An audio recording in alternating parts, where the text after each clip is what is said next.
జింబాబ్వేతో జరగబోయే 3 టీ20ల సిరీస్కు భారత్ జట్టు ఎంపికపై మాజీ క్రికెటర్ సంగోపన్ రమేష్ తీవ్ర అసంతృప్తి వ్యక్తం చేశారు. ఐపీఎల్ ప్రదర్శన ఆధారంగానే భారత టీ20 జట్టును ఎంపిక చేస్తున్నారని, అయితే ఈ నిబంధన కొందరికే పరిమితం కావడం విచారకరమని ఆయన విమర్శించారు. వరుసగా 2025, 2026 సీజన్లలో ఐపీఎల్ విజేతగా నిలిచిన ఆర్సీబీ జట్టు నుంచి ఒక్క ఆటగాడిని కూడా సెలెక్ట్ చేయకపోవడాన్ని రమేష్ ప్రశ్నించారు.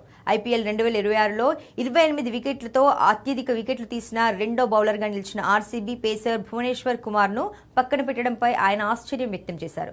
భువనేశ్వర్ వంటి సీనియర్ బౌలర్లను వదిలేసి ఐపీఎల్ వికెట్ల జాబితాలో 47, 55, 89వ స్థానాల్లో ఉన్న హర్ష్ దుబే, అశోక్ శర్మ, యష్ ఠాకూర్ వంటి వారిని, అలాగే సరిగా మ్యాచ్లు ఆడని మయాంక్ యాదవ్ను ఎంపిక చేయడంపై మండిపడ్డారు. అలాగే ఐపీఎల్లో కనీసం ఒక్క ఓవర్ కూడా బౌలింగ్ చేయని సూర్యాంశ్ షెడ్గేను ఆల్రౌండర్గా ఎలా ఎంపిక చేస్తారని రమేష్ నిలదీశారు. ఐపీఎల్ రెండో అర్ధభాగంలో తమ ఫ్రాంచైజీ తుది జట్టులోనే చోటు దక్కించుకోలేకపోయిన రవి బిష్నోయ్ను టీమిండియా జట్టులోకి తీసుకోవడాన్ని ఆయన తప్పుపట్టారు. శ్రేయస్ అయ్యర్, వైభవ్ సూర్యవంశీ వంటి ఆటగాళ్లకు ఐపీఎల్ ప్రదర్శన ఆధారంగానే చోటు దక్కినప్పుడు ఇతర అర్హులైన ఆటగాళ్ల పట్ల సెలెక్టర్లు ద్వంద్వ ప్రమాణాలు పాటించడం సరికాదని ఆయన అభిప్రాయపడ్డారు. రాయల్ ఛాలెంజర్స్ బెంగళూరు చేసిన పాపమేంటి? ఇలా అయితే ఐపీఎల్ నుంచి ఆర్సీబీని తొలగించండి అంటూ తీవ్ర స్థాయిలో మండిపడ్డారు.